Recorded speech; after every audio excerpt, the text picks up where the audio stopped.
Let's be honest, trust and safety hasn't always had the best PR internally.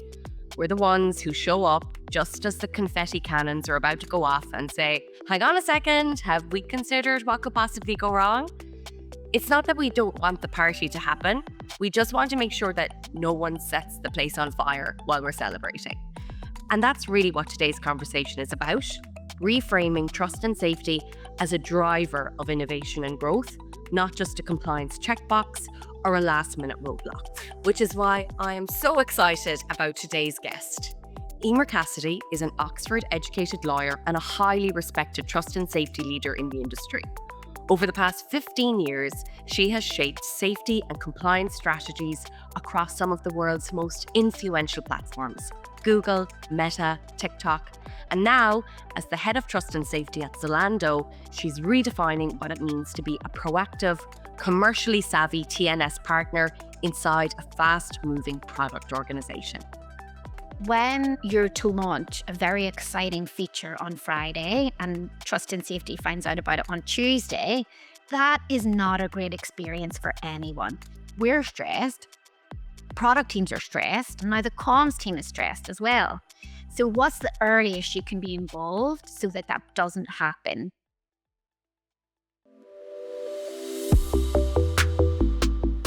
The internet wasn't built with safety in mind.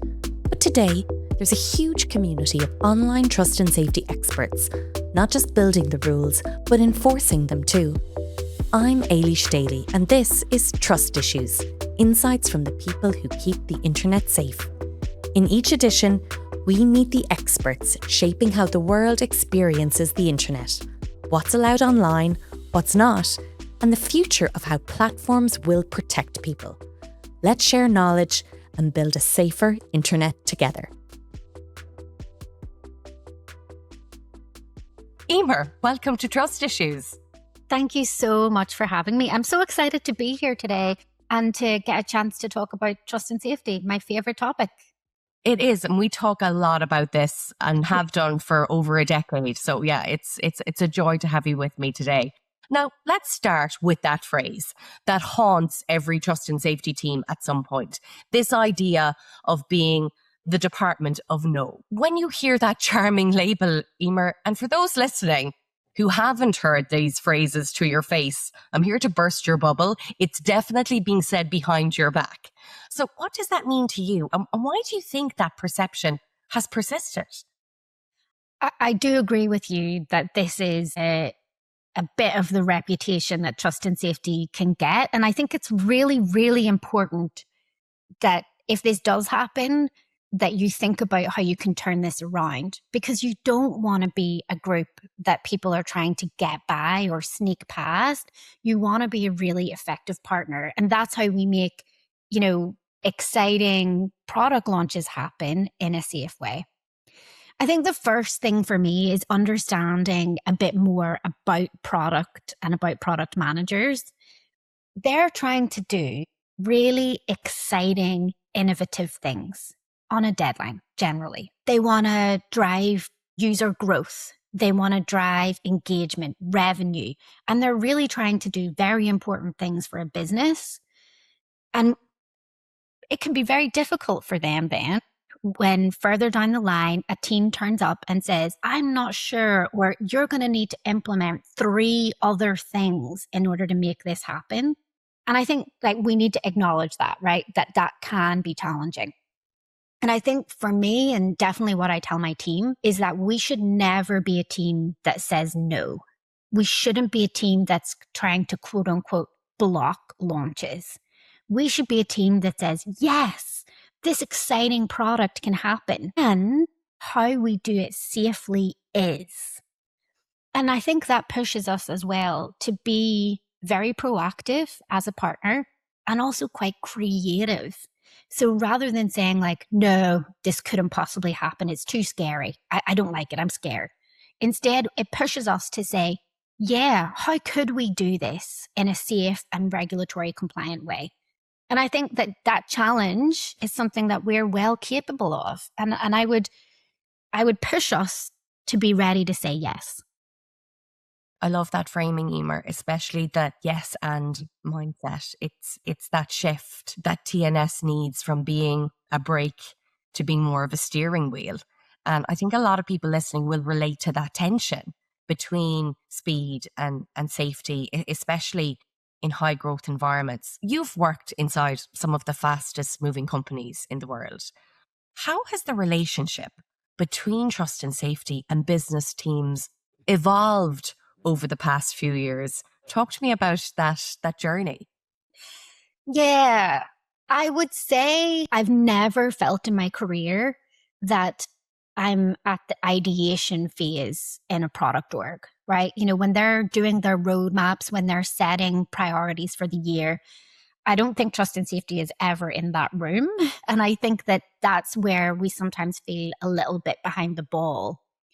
I think the way that I've definitely seen this evolve over the last few years is one, through relationships. So building relationships with these teams, understanding what they're working on, what their priorities are, and then being able to influence that in some way by saying, you know, this is where I think we may need more safety work before this launch could happen. I live in Berlin. It's a massive startup hub in Europe. And the product and tech folks that I work with and that I talk to on a daily basis, it's not that they don't want to do safety. It's that they're really focused on their goals. Launch this product, launch this feature, drive user engagement. And so being able to help them reframe some of this to be thinking about safety before they go, I think is how we get there. So building those relationships, helping them understand a bit more about why this work is important, I think is how we change and reframe this partnership.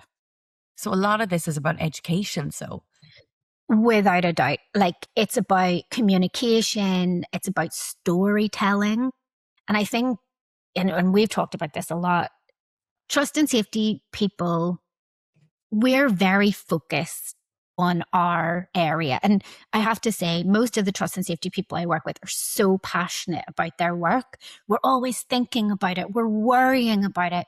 We're thinking about how it can go wrong. Not everyone is doing that. wow. Not everyone is as focused on how bad actors manipulate the internet. And so I think sometimes we need to, you know, come out of our little trust and safety hole and talk to other people and teams about how this works, about how abuse vectors happen, different products are abused, what that looks like, how you can fix it, and bringing them on that journey with us. Because while we're sitting around talking about the nuances of policy or moderation guidance or standard operating procedures for moderation teams, we're not necessarily giving that big picture to other teams to help them understand the importance of this work. Mm-hmm. And that seems to be it, when teams understand the downstream risks and the business implications, you know, what this is going to cost ultimately. You're not fighting for a seat at the table anymore. You're actually being invited because you helped them succeed. And that, I think, is really possible. You know, when we say like, oh, the Department of No, that is a possibility. But you can also be right there in those meetings where people are discussing what we want to do this year, what features we want to launch, what our strategic product direction is.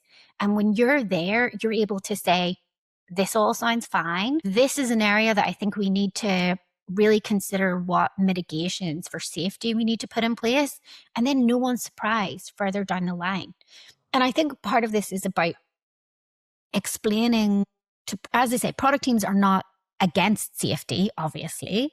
And we're not here to say, yes, you can do whatever you like. We're here to say, yes, here's how you do it in an effective way. And once you have that, you've explained that to them and you've talked about it, I think they're much more open to understanding what the requirements are. I think explaining to product teams that this could have a real risk for their product.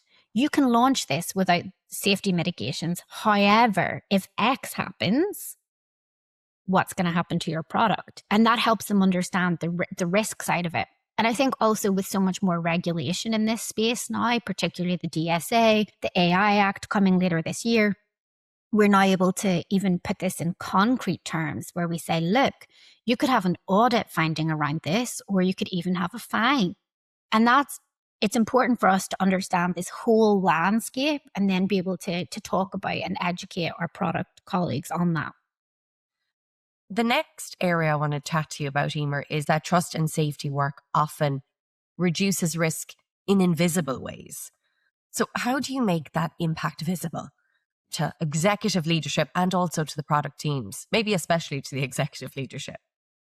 This is a question I've been grappling with, I think, since the very beginning of my career, because in an ideal world, trust and safety is a very quiet place.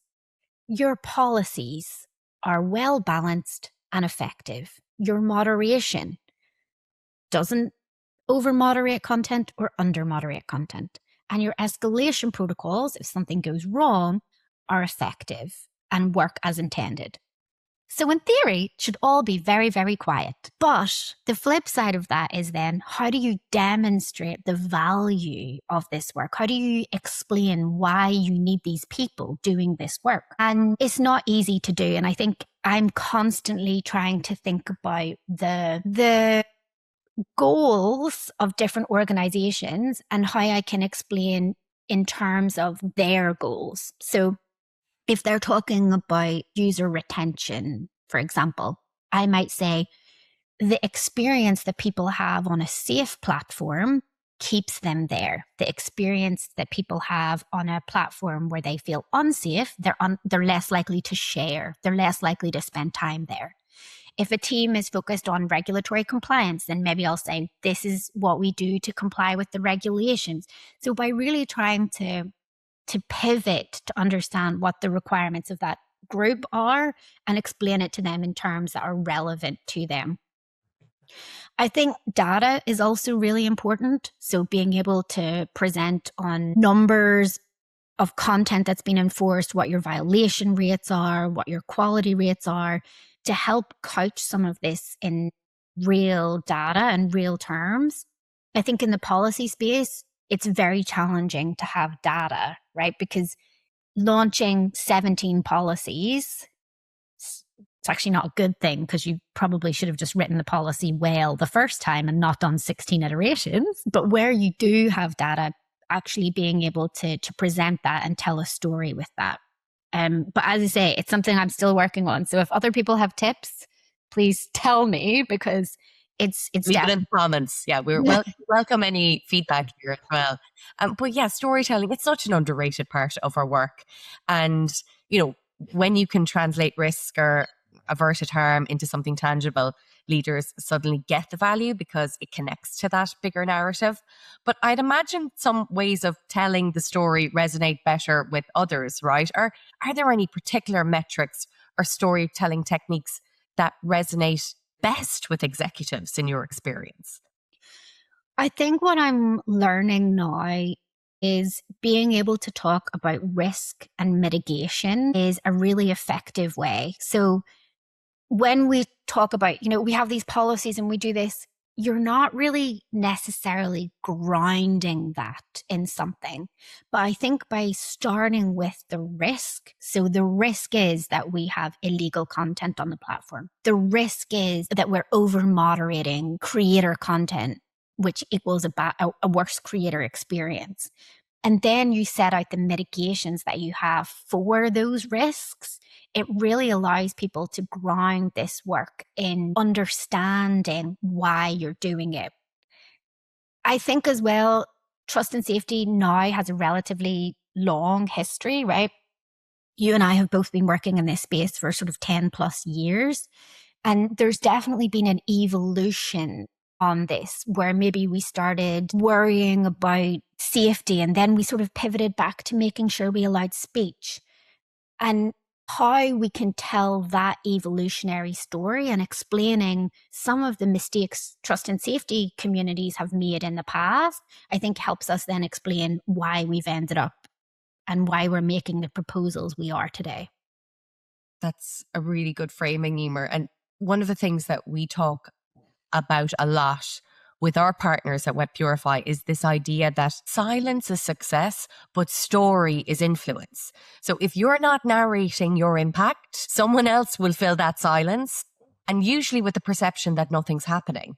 So be proactive about it. Create the deck that tells that story in a way that resonates. And I think that is a good approach that, you know, anybody listening might think about doing as an action item for next. And I think that knowing the teams who may need some trust and safety work but don't understand it, those are the teams. Go to their team meeting. Talk about trust and safety. Talk about the policies you have. Explain why this is important. You know, I have gone to engineering meetings relatively recently and started to talk to them about trust and safety. And you can see that as the conversation goes on, they're like, yeah, gosh, that is important. And then they'll ask some really tough questions. How do you balance this? What do you do about X? And you're able to say, well, we've actually thought about that. We've thought long and hard about this. We've had escalations about this. We've been challenged on these points, and here's our very considered response. And so bringing people into this space, engaging them, you'll start to see what they're thinking about, the concerns they have. And generally, it's something you've been thinking about too. And it allows you to really demonstrate how thoughtful we are as a team and explain some of the thought processes behind this, or the trade-offs that you've made, the pros and cons. And so I've definitely found it incredibly rewarding to go and talk to teams about our work, because they actually are very interested. They do want to know more. They just didn't know anything about it before. And you're already starting to change the conversation from the department of no to the department that just thinks a lot, which is, you know, always going to be a positive thing. You've always worked at companies where innovation moves fast.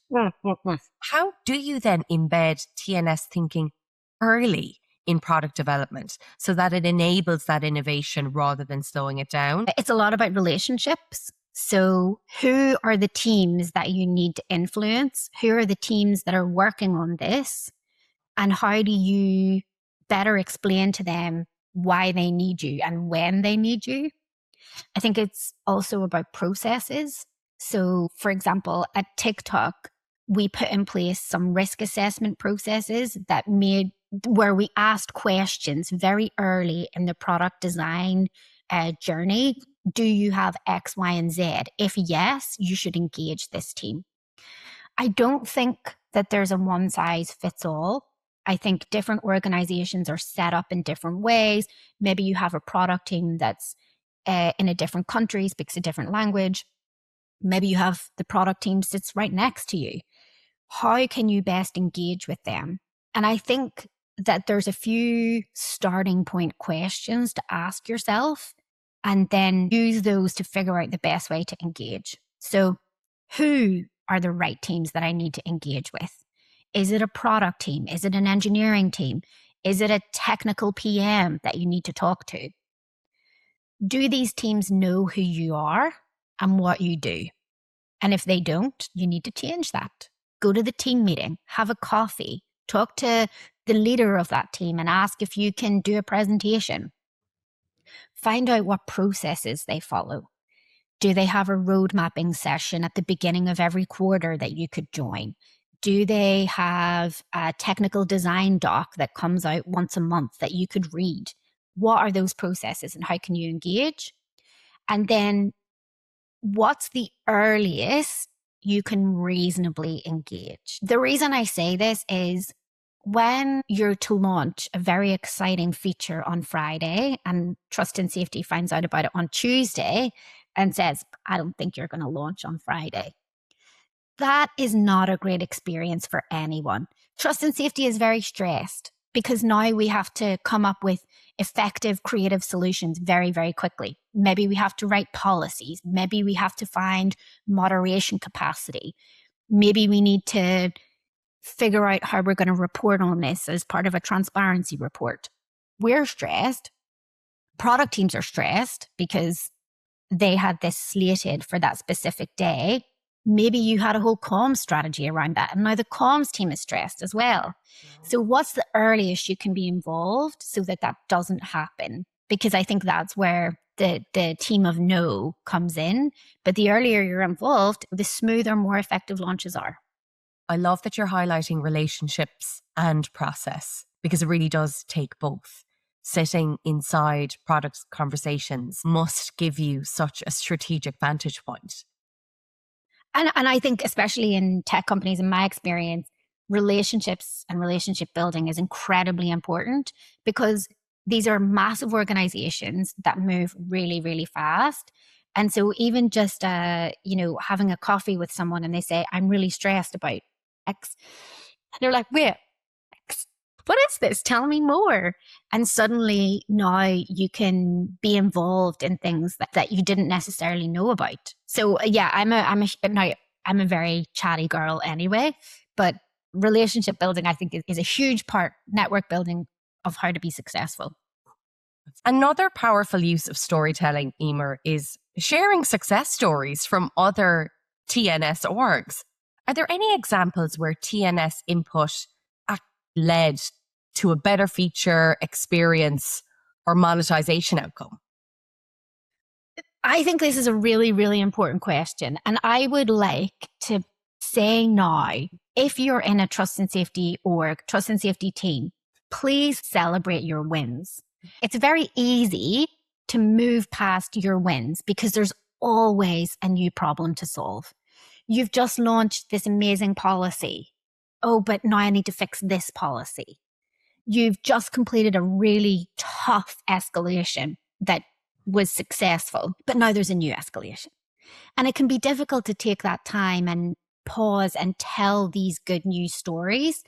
But I would really encourage people on teams to think about that and take a moment, go and have a coffee with a friend or a glass of wine and take a moment to toast the work. And also for leaders, when there's something great that happened, tell the rest of the team, tell your leadership, talk about this because it's really, really important. If I think back through some of the things that I've worked on, one thing that I'm incredibly proud of was when I worked at Meta, I was in advertising policy.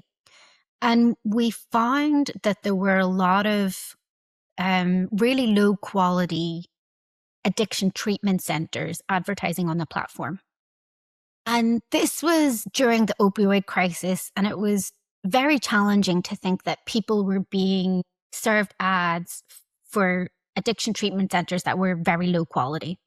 And so we launched a new policy that required addiction treatment centers to be verified before they could advertise. And that meant that people were still able to get the help they needed if they needed it when they saw these ads. But it put in a level of verification to the ads that they were seeing. And so it was that balance between allowing people to get that help if they needed it, but trying to verify in some way the quality of that treatment. And that was a really challenging policy to put in place. As you can imagine, there was many different steps to it. And I think that it's one thing that I'm still really, really proud about. It's such a perfect illustration, Emer, of how thoughtful safety design can make a product not just safer, but better. And these are the stories that teams remember. How do you keep the product fast and easy to use? All of these things that seem to resonate very much with execs, with product teams, while still putting in the safety checks that stop things like abuse or fraud and so on. I think you have to be creating safety experiences that are effective for users. If you create a really clunky experience, that's not success to me. I think trust and safety needs to be creative. Back in the day, it used to be allowed, not allowed. And that was it. And it was a bit of a hammer. And as time has gone on and as we have evolved, both as products and as teams, it's now much more nuanced. Now we might say content is allowed, but it's downranked. We might say this type of content is fine, but it must be dispersed, right? So there's so much more that we can do And those experiences, I think, are where that creativity and trust and safety has come in, right? Because before we might have said, no, you can't do this. And that's it, right? Game over.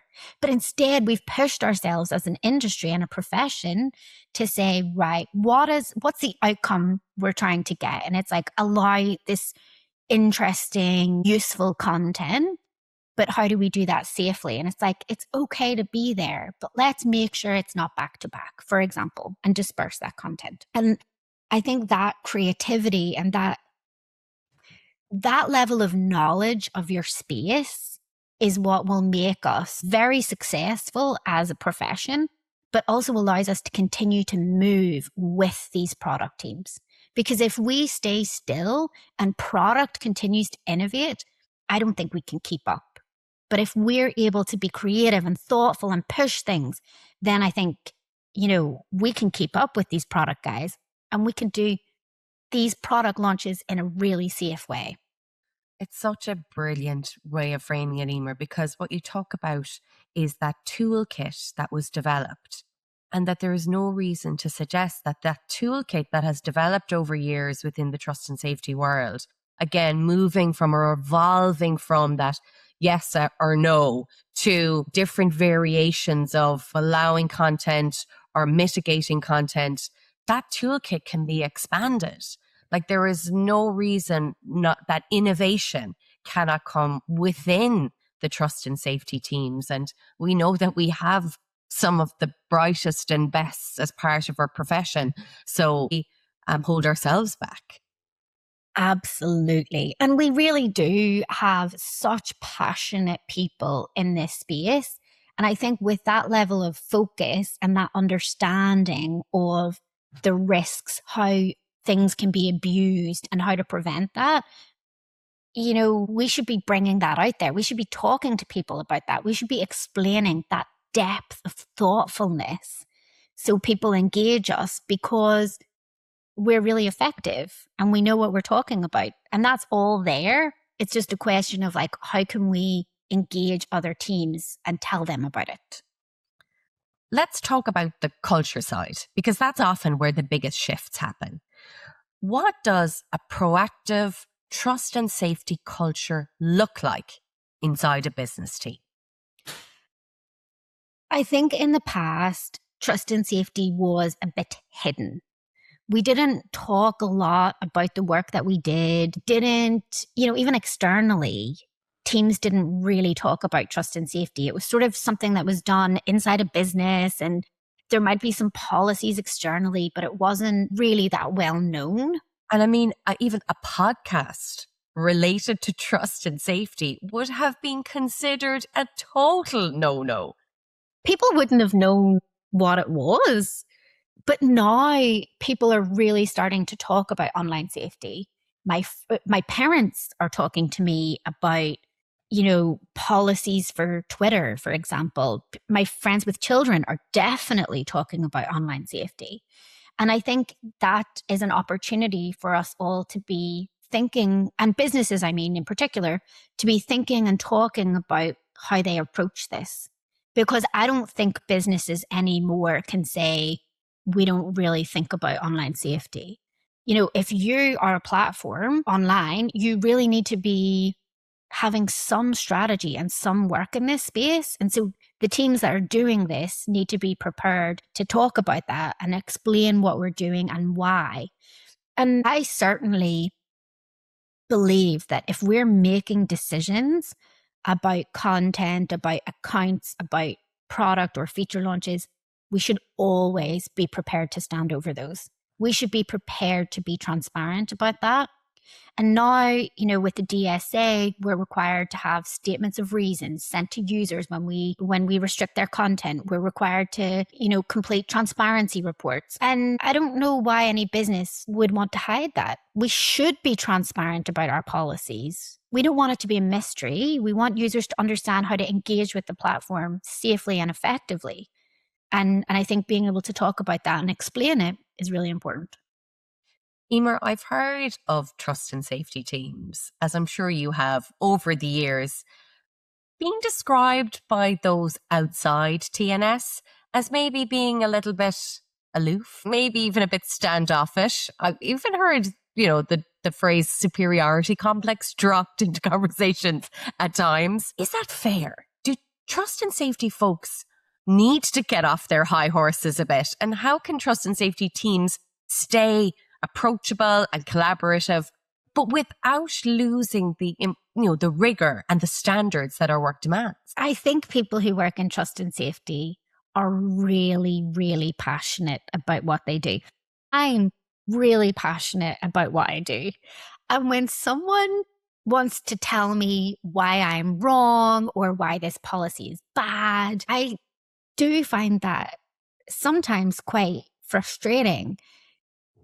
And I want to explain all the people who were involved in this, all the thoughtfulness that went into it, all the documents that we have that explain how we came to this conclusion, the external engagements that we did to understand the right position. And I think that can sometimes be a challenge for trust and safety people when we're questioned or doubted. And it can be difficult for us to understand where that's coming from. But it's about explaining to these other teams, this is the work that we're doing. This is how we came up with this. It's coming always back to this, not sitting in our little trust and safety hole doing all of this work, but actually going out and talking to people about it. So that when they ask these questions, rather than being upset or offended, being able to say, I love this. Let's sit down for 15 minutes and I'll explain to you a little bit about how we got here. And generally, even the most fractious, difficult colleagues that I've worked with, when I've sat them down and explained how we got there, they're right there with you. They're like, yeah, this is really tough. These trade-offs are difficult. And you're like, yeah, that's it. And suddenly you've completely changed the narrative. You've completely changed that relationship. And I think getting an opportunity to do that is a golden opportunity. So any time that you get it, I think take it. Amazing. And Emer, let's do a bit of myth busting. If you could wave a wand and change one misconception about trust and safety, what would it be? I think it would be, again, comes back to this better explaining the work that we do. A couple of months ago, my dad said to me, Emer, did you know that you can do death threats? And then he was talking about a specific platform. And I was like, no, you can't. What are you talking about? I was like, that death threats are not allowed. But he didn't know. Like he had heard something, he'd read a headline on a newspaper article, and he had then said it to me. And I think that we need to be talking about the fact that death threats, that's completely inappropriate. That's not something that you want on a safe online platform. Talking about the care and attention that goes into this work, and being able to better help people understand that we hope many platforms are not the Wild West because they have X, Y, and Z in place. And how do we better explain that and talk about it? Yeah, it's one of my things as well, of probably one of the reasons that this podcast exists is to spread awareness about the really deep, meaningful work that is happening in trust and safety teams on safe platforms. And to kind of bust that myth that exists that all tech is inherently bad and is only interested in generating revenue at the cost of its users' safety. And, it's through the work that we are doing in trust and safety that we are making sure that doesn't happen. So yeah, I think a lot of people will listen to what you've said there and will be agreeing with you as well. If we were to look then into the future, Emer, what's one innovation or emerging area? And that can be, is it AI? Is it transparency? Is it user education? What do you think will help TNS move further into that green light space over the next year? I think definitely this piece about transparency into the work that we do, storytelling around it. And I think it also goes back to this creativity. Being willing and able to engage with product teams, understanding what they're trying to do and helping them achieve their goals while doing it safely. And what I mean by that is sometimes product teams will come to you with a solution that you think sounds bonkers. But if you go back to the problem, then you can help them solve that in a less bonkers way. And so a lot of times it's about understanding what their goal is, what their priority is, what their problem statement is, and then how you can solve for that. So I think that's actually an important piece is when you've been given an answer, sometimes go back to the problem and then figure out if there's a better answer. And I think that goes back to this understanding and creativity as well.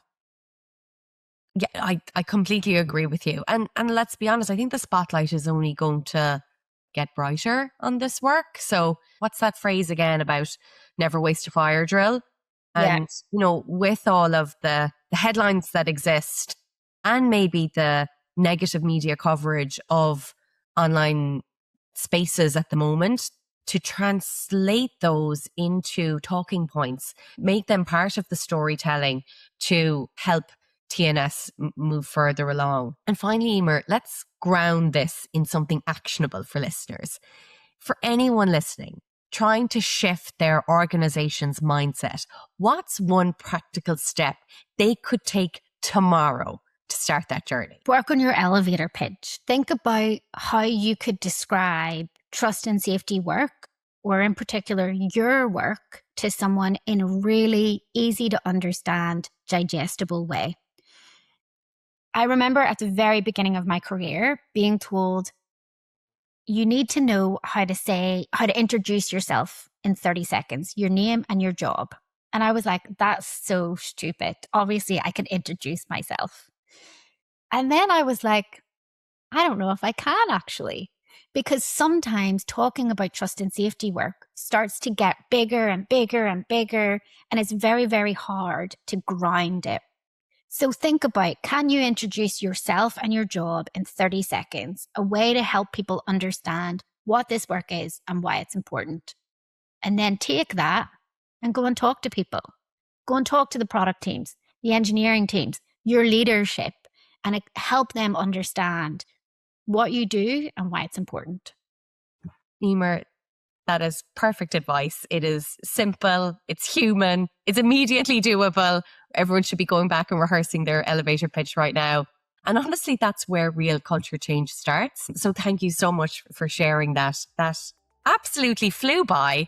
But honestly, I think that perfectly sums up how fast the world of trust and safety moves too. We've covered a lot, from shaking off that old Department of No label to showing how safety can actually accelerate growth, to building the partnerships we need to really make an impact. And if there's one big takeaway, it's this: it's that trust and safety isn't just about protecting users.